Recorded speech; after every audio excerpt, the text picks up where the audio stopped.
Allahumma sholli ala sayyidina Muhammad wa ala ali sayyidina Muhammad. Pada pertemuan kali ini saya akan sedikit menjelaskan tentang bab taharah dan kemudian tata cara membersihkan najis untuk memenuhi tugas praktek ibadah. Nah, pengertian taharah adalah bersuci dari hadas dan najis. Taharah ini tidak sebatas membersihkan badan saja. Suci dari hadas berarti melakukan dengan berwudu. Yang pertama wudu, kemudian tayamum, serta suci dari najis, yaitu menghilangkan kotoran yang ada di badan kita gitu. Jadi taharah itu bersuci kita, yang tata caranya sama wudu, kita berwudu menggunakan air, kemudian tayamum jikalau emang tidak ada air gitu kan, kemudian kita di suatu daerah itu atau di daerah kita tidak ada air yang emang kering banget gitu, kita nyari kemanapun emang sudah tidak ada air, maka kita ingin ibadah gitu, kemudian waktu ibadah itu sebentar lagi gitu, maka kita mengganti wudhu dengan tayamum gitu, serta mandi gitu ketika bagi laki-laki junub, mungkin ya junub mimpi basah, bagi perempuan haid berarti atau nifas, atau yang bagi yang sudah nikah berhubungan badan berarti. Nah itu cara membersihkannya itu dengan mandi wajib gitu, mandi besar gitu. Nah kemudian membersihkan pakaian kita gitu sebelum ketika kita ingin sholat gitu, kita sholat, maka yang pertama itu kita perhatikan pakaian kita apakah sudah suci atau belum gitu. Jika sudah suci, maka perhatikan tempat kita ingin ibadah gitu, tempat sholat apakah ada najis atau tidak gitu. Ketika sudah tidak ada, maka kita bisa melakukan ibadah di tempat itu. Kemudian taharah memang sangat berkaitan dengan ibadah sholat sebagai salah satu syarat sah supaya sholat kita diterima oleh Allah Subhanahu Wa Taala. Nah, taharah itu salah satu syarat yang paling penting untuk kita beribadah gitu, supaya sholat kita diterima oleh Allah Subhanahu Wa Taala, maka kita bertaharah itu atau bersuci terlebih dahulu gitu kan. Nah di sini taharah itu terbagi dua, ada taharah ma'nawiyah, ada taharah hissiyah gitu. Jadi ada dua ya. Yang pertama taharah ma'nawiyah, taharah ma'nawiyah merupakan bersuci secara rohani dengan membersihkan segala penyakit hati seperti iri, dengki, atau hal lainnya gitu. Nah, perlu Anda ketahui bahwa sebelum melakukan taharah hissiyah, orangnya harus lebih dahulu taharah ma'nawiyah, karena sesungguhnya bersuci dalam keadaan bersih itu harus dalam keadaan bersih dari sifat syirik gitu. Jadi sebelum kita bersuci melakukan taharah hissiyah, maka kita harus pertama taharah ma'nawiyah gitu. Apa taharah ma'nawiyah itu? Membersihkan hati kita daripada sifat iri, dengki, dan lain sebagainya. Kemudian yang kedua, taharah hissiyah. Taharah hissiyah itu bersuci jasmani atau membersihkan bagian tubuh dari sesuatu yang terkena najis, dari segala sesuatu jenis kotoran maupun hadas kecil atau besar.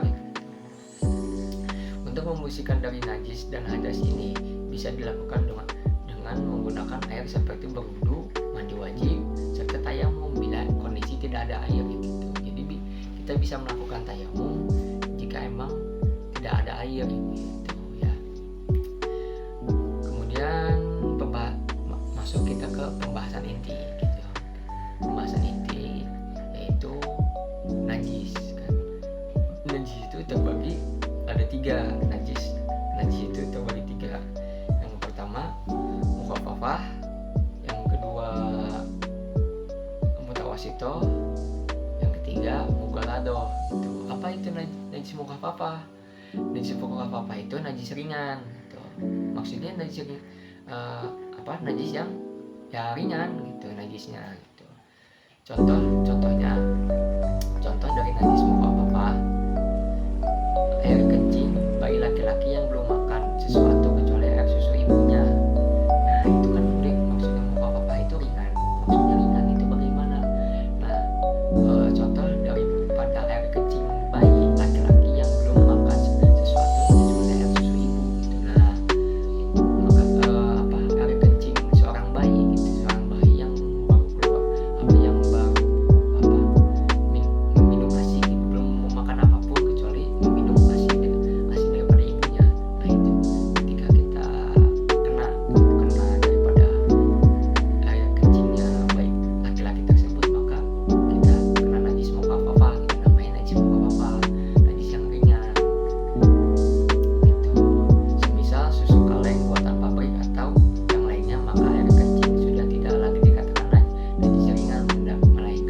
dengan air kencing bayi perempuan yang belum makan apa-apa selain air susu ibu.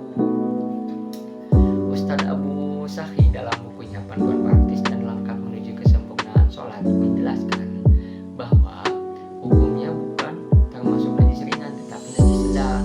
Kalau bagi bayi perempuan itu, bagi bayi perempuan yang walaupun sama kayak bayi laki-laki yang belum makan apapun kecuali atau belum meminum apapun kecuali air susu air ASI daripada ibunya, tetap gitu dalam buku beliau dijelaskan bahwasanya termasuk najis sedang gitu, najis mutawasito. Kemudian lanjut ke pembahasan lanjut ke bagian kedua, yaitu najis mutawasito, yaitu najis yang sedang. Contohnya nanah, darah, kotoran yang keluar dari kubul atau dubur manusia atau binatang, minuman keras, darah haid, darah nifas dan nifas, wadi dan madi juga dan bangkai termasuk tulang dan bulunya. Bangkai manusia, belalang, ikan tidak dianggap najis. Nah, najis mutawasito itu najis sedang gitu. Contohnya nanah, yang pertama nanah, kedua darah, terus kotoran yang keluar dari kubur atau dubur manusia gitu, dari bagian depan atau dari bagian belakang manusia, itu termasuk najis mutawasito atau najis sedang gitu. Kemudian baik dari manusia, dari kubur dubur manusia atau binatang. Kemudian minuman keras itu najis, masuknya najis sedang atau mutawasito. Kemudian darah haid, kemudian nifas, wadi, mazi, juga bangkai termasuk tulang dan bulunya itu daripada bangkai hewan ya. Jikalau belalang, ikan tidak dianggap najis gitu. Kemudian najis mutawasito itu terbagi dua macam, yaitu najis ainiyah, ada najis hukmiyah. Itu dari mutawasito itu terbagi dua lagi, ada najis ainiyah, ada najis hukmiyah. Apa itu najis ainiyah?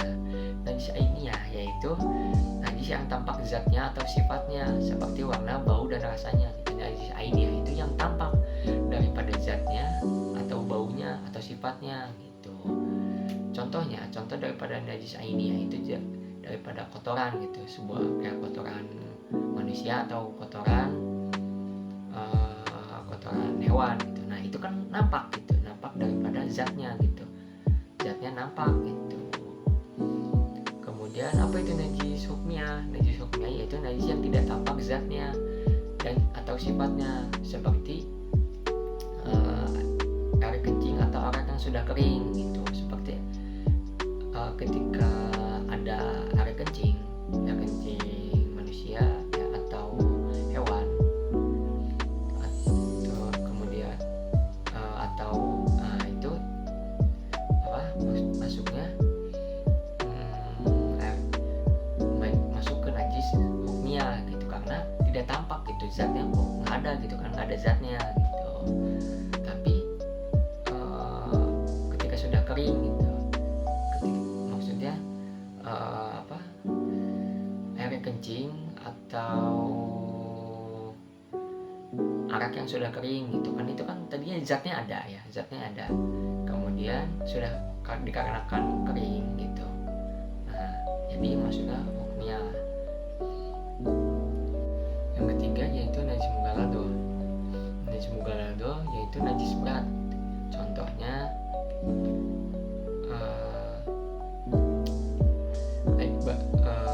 babi dan air liur anjing. Hal ini berdasarkan Al-Quran surat Al-An'am ayat 145 yang berbunyi a'udzubillahi minasyaitonirrajim bismillahirrahmanirrahim qul la ajidu fima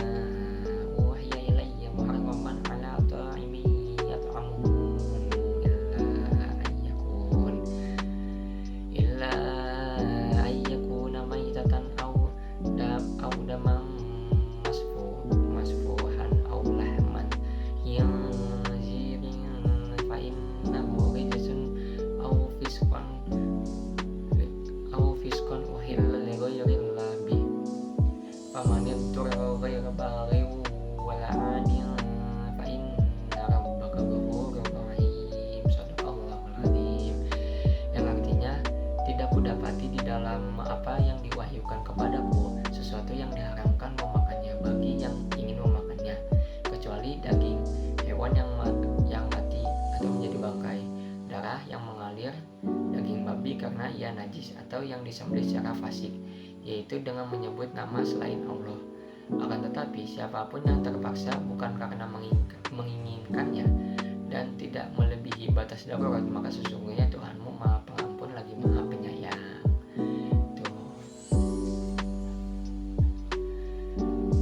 Adapun tentang najis anjing didasarkan pada hadis berikut. Rasulullah SAW bersabda, jika seekor anjing menjilat bejana salah satu daripada kamu sekalian, maka hendaknya menuangkan bejana itu atau mengosongkan isinya, kemudian membasuhnya 7 kali. Hadis riwayat Muslim.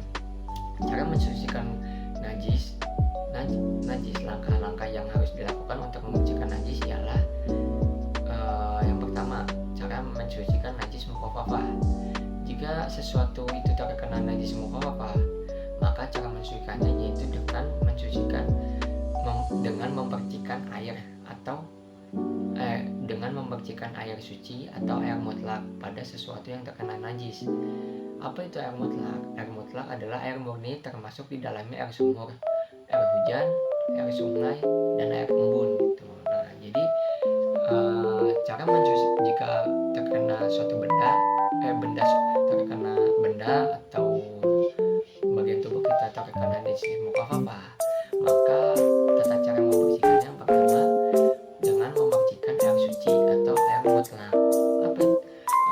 Air mutlak adalah sesuatu air murni yang termasuk di dalamnya air sumur, air hujan, air sungai, dan air embun gitu.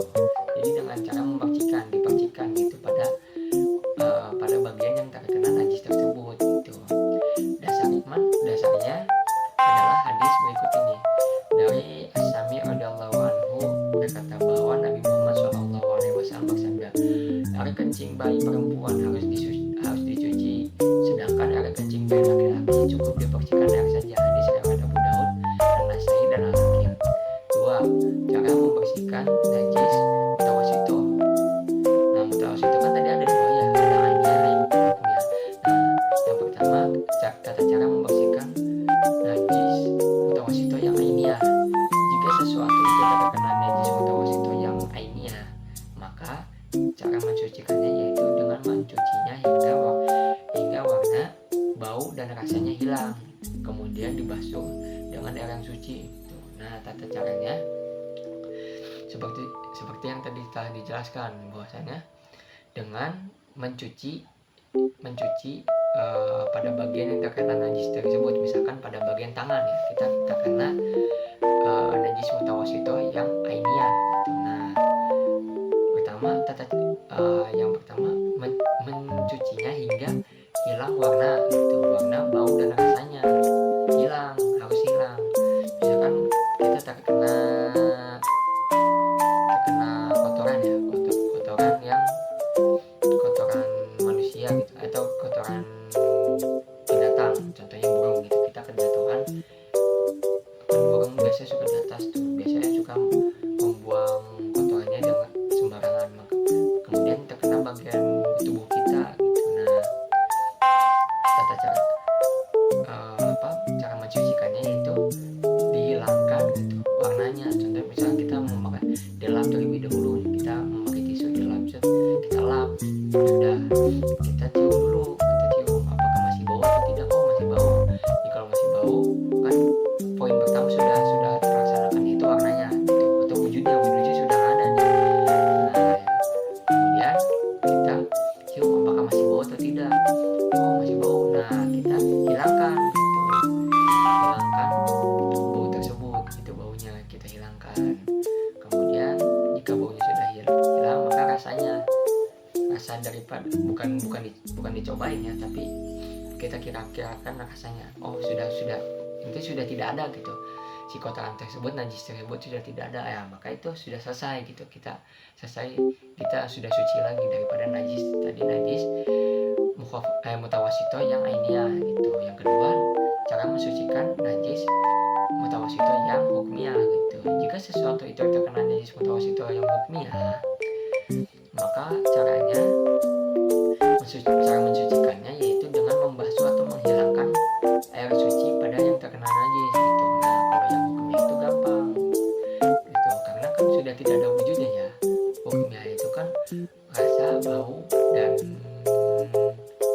warnanya sudah tidak ada gitu, tapi masih baunya saja yang ada gitu. Oh maaf, bukan wujudnya tidak ada, tapi baunya masih ada gitu kan, karena sudah mengering gitu kan. Maka caranya itu dengan membasuhnya, dibasuh pada bagian terkena najis menggunakan air yang suci gitu. Kemudian yang keempat, tata cara mensucikan najis mughalladhah. Jika sesuatu itu terkena najis mughalladhah, maka cara mensucikannya yaitu dengan mencucinya sampai 7 kali dan salah satunya dicampur dengan debu atau tanah. Tanah di sini tidak boleh diganti dengan bahan lain, misalnya sabun gitu. Nah, jika sesuatu terkena najis mughalladhah gitu.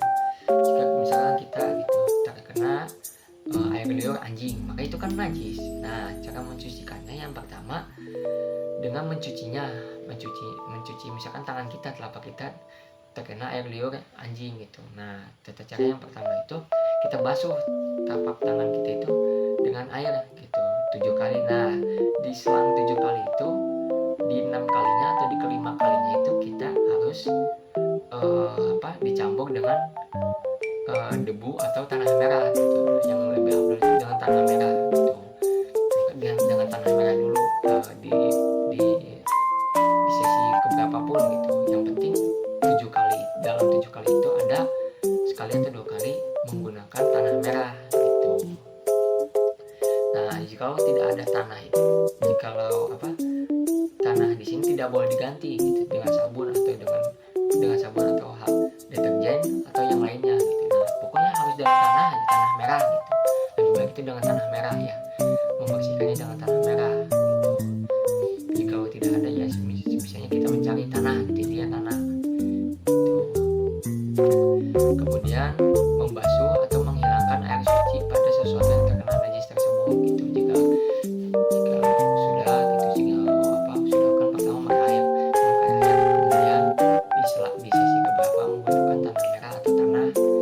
Nah, kemudian tanah itu dibasuh lagi dengan air yang suci, kita harus menggunakan air yang suci. Nah, kemudian najis ma'fu. Apa itu najis ma'fu? Najis ma'fu itu najis yang tidak wajib disucikan karena terlampau sedikit dan tidak dapat dibedakan antara yang terkena najis dan yang tidak. Contohnya darah atau nanah yang sedikit, bangkai hewan yang mengalir darahnya, kemudian percikan air najis yang sedikit dan lain sebagainya gitu kan. Nah, najis ma'fu itu najis yang dimaafkan gitu. Contohnya apa? Darah atau nanah yang sedikit gitu. Misalkan di baju kita gitu, kita tidak tahu gitu ada di sini tuh ada percikan najis berupa darah atau nanah gitu, walaupun kecil ya, misalkan dia kecil gitu. Nah, itu dimaafkan ketika kita lagi sholat, setelah sholat kita mengecek baju kita, oh ada darahnya gitu, tapi kecil gitu kan, kayak setitik gitu sih, maka itu dimaafkan najis yang dimaafkan gitu. Apakah sholatnya sah? Tidak sah gitu, karena kan kita tidak tahu gitu kan, kita mengeceknya setelah oh ada gitu. Nah, maka setelah itu lebih baiknya baju itu dibersihkan gitu ya. Kalau bisa jangan dipakai lagi gitu kan, kita ganti bajunya untuk sholat yang lain gitu, ganti bajunya gitu. Kemudian pada makanan yang beku kejatuhan benda najis tuh, salah satu itu najis ma'fu gitu. Ketika kita mempunyai makanan beku gitu yang kejatuhan benda najis, contohnya kita punya daging gitu kan, daging beku gitu, daging kayak daging sapi beku gitu, kemudian kita simpan di luar gitu kan, niat kita itu untuk mencairkan gitu supaya tidak beku. Ternyata kan itu kan baru beberapa menit gitu kita keluarkan gitu kan, belum tidak langsung cair gitu. Ketika sudah